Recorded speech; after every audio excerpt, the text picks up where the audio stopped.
দুর্বল আইন শৃঙ্খলা পরিস্থিতি, এমন একটি পরিস্থিতির মধ্যে দিয়ে আমরা যাত্রা শুরু করতে যাচ্ছি।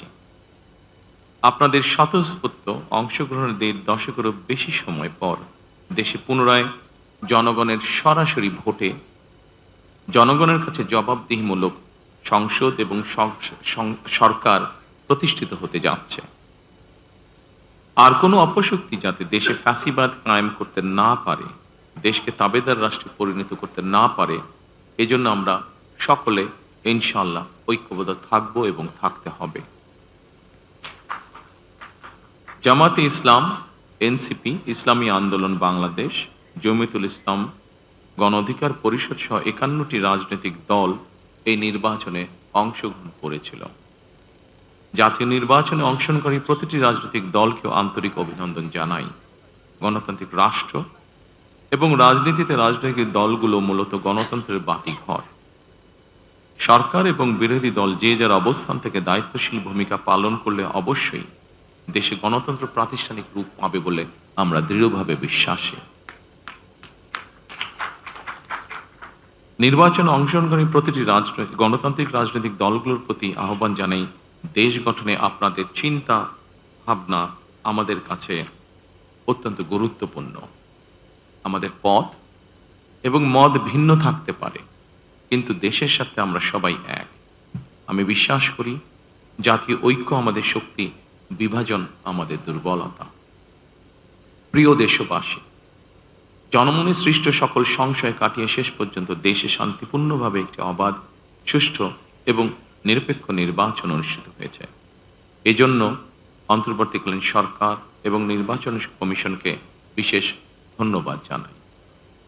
জনগণের প্রত্যাশিত এই নির্বাচন অনুষ্ঠানের জন্য গণতন্ত্রের ইতিহাসে আপনাদের অবদান স্মরণীয় হয়ে থাকবে। নিরপেক্ষ নির্বাচন অনুষ্ঠানের সঙ্গে সংশ্লিষ্ট বিচারিক কর্মকর্তা, জনপ্রশাসন, সশস্ত্র বাহিনী এবং আইন শৃঙ্খলা বাহিনীর সকল কর্মকর্তা, সদস্য এবং রিটার্নিং অফিসার, সহকারী রিটার্নিং অফিসার, প্রিজাইডিং অফিসার, সহকারী প্রিজাইডিং অফিসার এবং পোলিং অফিসার সহ সংশ্লিষ্ট ব্যক্তিবর্গ, আপনাদের আন্তরিকতা এবং দায়িত্বশীল ভূমিকা ছাড়া অবাধ এবং সুষ্ঠু নির্বাচন সম্ভব হতো না। আপনাদেরকে অসংখ্য ধন্যবাদ। এই নির্বাচনে দেশি এবং বিদেশি গণমাধ্যম এবং পর্যবেক্ষকদের ভূমিকাও ছিল অত্যন্ত গুরুত্বপূর্ণ। আপনাদের প্রতিও রইল অকৃত্রিম শুভেচ্ছা।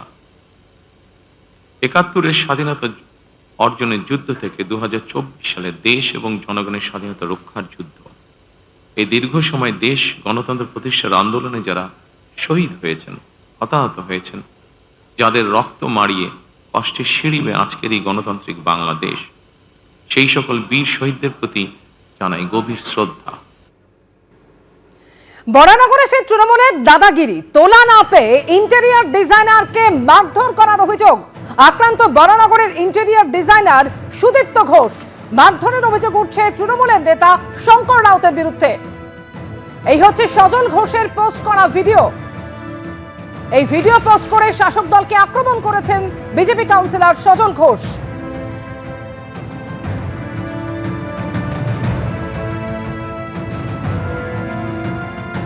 ১ লক্ষ টাকা তোলা চান শঙ্কর রাউত, দাবি করছেন ওই ইন্টেরিয়র ডিজাইনার। যদিও তোলাবাজির এই অভিযোগ অস্বীকার করেছেন তৃণমূল নেতা শঙ্কর রাউত।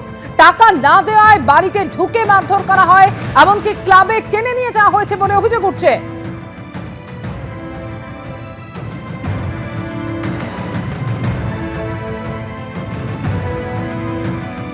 বরানগরে তৃণমূলের দাদাগিরির অভিযোগ, যেখানে অভিযোগ উঠছে তৃণমূল নেতা শঙ্কর রাউতের বিরুদ্ধে। টাকা না দেওয়ায় বাড়িতে ঢুকে মারধর করা হয়, ক্লাবে টেনে নিয়ে যাওয়া হয়েছে বলেও অভিযোগ উঠছে। ক্লাবের সামনে ফের রিভলভারের বাঁট দিয়ে মারধর করা হয় বলে অভিযোগ। আর এই ভিডিও পোস্ট করেছেন বিজেপি নেতা সজল ঘোষ। এই ভিডিও পোস্ট করে তৃণমূলকে আক্রমণ শানিয়েছেন তিনি, যার বিরুদ্ধে অভিযোগ উঠছে শঙ্কর রাউত। কোন রকম মারধর করা হয়নি বলে দাবি করেছেন তিনি।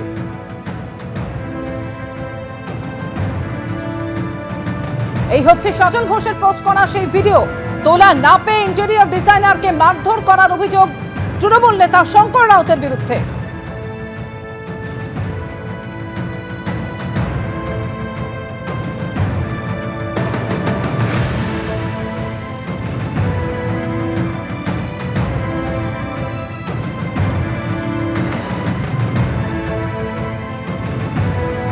যাকে মারধর করা হয়েছে বলে অভিযোগ উঠছে সুদীপ্ত ঘোষ। তিনি দাবি করছেন যে অনেক টাকা বকেয়া থাকায় কাজ বন্ধ করে দেন তিনি।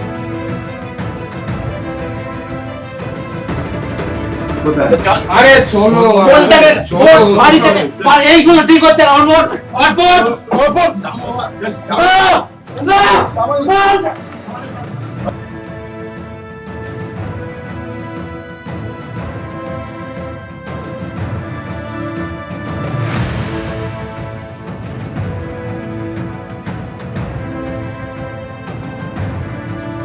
এই হচ্ছে সজল ঘোষের পোস্ট করা ভিডিও। এই ভিডিও পোস্ট করে শাসক দলকে আক্রমণ শানিয়েছেন তিনি এবং এই ঘটনায় অভিযোগ উঠছে তৃণমূল নেতা শঙ্কর রাউতের বিরুদ্ধে। অভিযোগ যে একজন ইন্টেরিয়র ডিজাইনার সুদীপ্ত ঘোষ তাকে মারধর করেছেন তিনি। আরে শোনো বাড়ি থেকে এইগুলো ঠিক হচ্ছে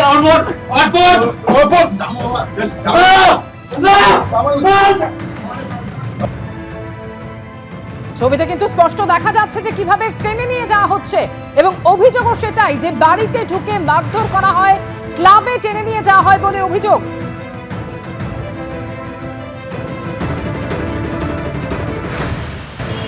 তো আমাকে ফোনে বলছে এক্ষুনি আসুন, ক্লাবে আসুন, শঙ্কর রাউতের এখানে আসুন।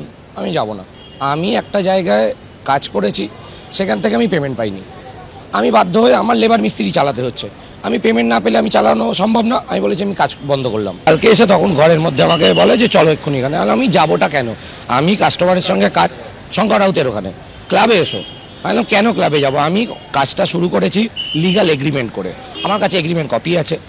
আমি ওনাকে বিল প্রোভাইড করেছি, পাকা বিল দিয়েছি। কোম্পানি অ্যাকাউন্টে পেমেন্ট কালেক্ট করছি পার্ট বাই পার্ট। উনি 4 মাস ধরে আমায় ঘেঁতিয়ে পেমেন্ট দিচ্ছে। আমি পেমেন্ট দিতে পারি, আমি দেবো না, যাবো না, কাজ করবো না বলতে তখন বলছে আমাকে এক্ষুনি 1 লাখ টাকা দেয়। আমি কেন দেবো না? 70,000 দেয়। আমি কিচ্ছু দেবো না।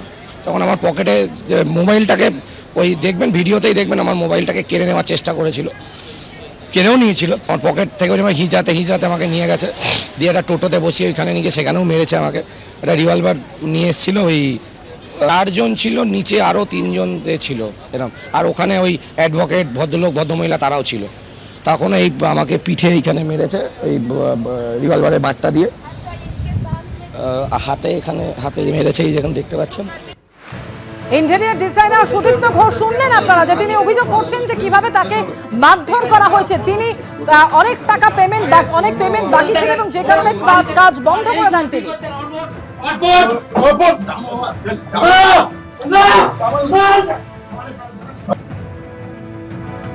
যদিও যার বিরুদ্ধে এই অভিযোগ, তৃণমূল নেতা শঙ্কর রাউত, তিনি কিন্তু এই মারধরের অভিযোগ অস্বীকার করছেন এবং তিনি বলছেন যে আলোচনার জন্য ডাকা হয়েছিল এবং একই সঙ্গে তিনি ইন্টেরিয়র ডিজাইনারের বিরুদ্ধে এই অভিযোগ করছেন যে সুদীপ্ত ঘোষ অনেকের কাছ থেকেই টাকা নিয়ে প্রতারণা করেছেন।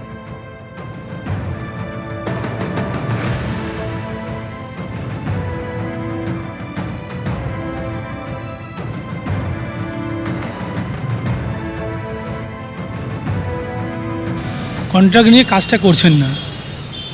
যখন ওনাকে বলা হয়, সুদীপ্ত ঘোষ বারংবার বলে যে আমি শঙ্করদার লোক, শঙ্করদার সঙ্গে থাকি। সেই আইনজীবী দম্পতি আমার সঙ্গে যোগাযোগ করে, আমার সঙ্গে কথা বলে এবং আমি বলি যে আমার সঙ্গে কোনো যোগাযোগ নেই। সুদীপ্তকে কালকে সকালে ফোন করা হয়, এরকম এরকম ব্যাপার, তুই আমার নাম করে এই ধরনের কাজকর্ম করছিস, এগুলো করিস না, যে টাকা পয়সাগুলো নিয়েছিস সেটা ফিরিয়ে দে। কালকে রাত্রিবেলা সেই আইনজীবী দম্পতি এসেছিলেন, সেখানে সুদীপ্তও এসেছিল। সেখানে সুদীপ্ত স্বীকার করে যে টাকা নিয়েছি, কাজ করিনি, তোমার নামটা করে ভুল করেছি, আমি যে টাকাটা নিই সেই কাজটা করে দেবো। এর বাইরে তার কিছু হয়নি। এই ধরনের কোনো সিসিটিভি ফুটেজ আমি পাইনি, আমি দেখিনি। নিশ্চয়ই দেখলে আমি বলতে পারবো। শঙ্কর রাউত তিনি অভিযোগ করছেন যে এই সুদীপ্ত ঘোষ ইন্টেরিয়র ডিজাইনার, তিনি অনেক টাকা নিয়েছেন কিন্তু কাজ করেননি এবং সেই কারণে আলোচনার জন্য তাকে ডেকে পাঠানো হয়েছিল। যদিও পাল্টা তার বিরুদ্ধে এই মারধরের অভিযোগ উঠছে। কিভাবে ঘটনার সূত্রপাত, তা এই সুদীপ্ত ঘোষ ইন্টেরিয়র ডিজাইনার টাকা না দেওয়ার জন্য বাড়িতে ঢুকে তাকে মারধর করা হয়, এমনকি ক্লাবে টেনে নিয়ে যাওয়া হয় বলে অভিযোগ করেছেন তিনি। এই হচ্ছে সজল ঘোষের পোস্ট করা ভিডিও। আমি যেতে পারবো না, আমাকে বউ বারণ করে দিয়েছে। আমি কি করবো? সে নেই, ফোনটা লাগাচ্ছে, কথা বলো না।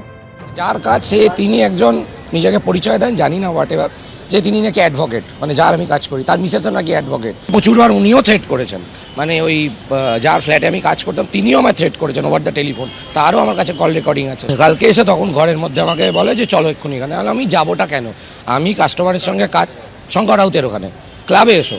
আমি বললাম কেন ক্লাবে যাব, আমি কাজটা শুরু করেছি লিগাল এগ্রিমেন্ট করে, আমার কাছে এগ্রিমেন্ট কপি আছে, আমি ওনাকে বিল প্রোভাইড করেছি, পাকা বিল দিয়েছি, কোম্পানি অ্যাকাউন্টে পেমেন্ট কালেক্ট করছি পার্ট বাই পার্ট। উনি 4 মাস ধরে আমায় ঘেঁটিয়ে পেমেন্ট দিচ্ছে, আমি পেমেন্ট দিতে পারি, আমি দেবো না, যাবো না, কাজ করবো না বলতে তখন বলছে আমাকে এক্ষুনি 1 লাখ টাকা দেবে। আমি কেন দেবো? সুদীপ্ত ঘোষ তিনি বারাসাতে একজন আইনজীবীর ফ্ল্যাটে ইন্টেরিয়ারের কাজ করছিলেন এবং অনেক টাকা বকেয়া থাকার জন্য কাজ তিনি বন্ধ করে দেন বলে দাবি করেছেন সুদীপ্ত ঘোষ। যদিও ওই আইনজীবী অর্থাৎ যার ফ্ল্যাটে সুদীপ্ত ঘোষ কাজ করেছিলেন তিনি দাবি করছেন যে টাকা নিয়ে পুরো কাজ তিনি করেননি।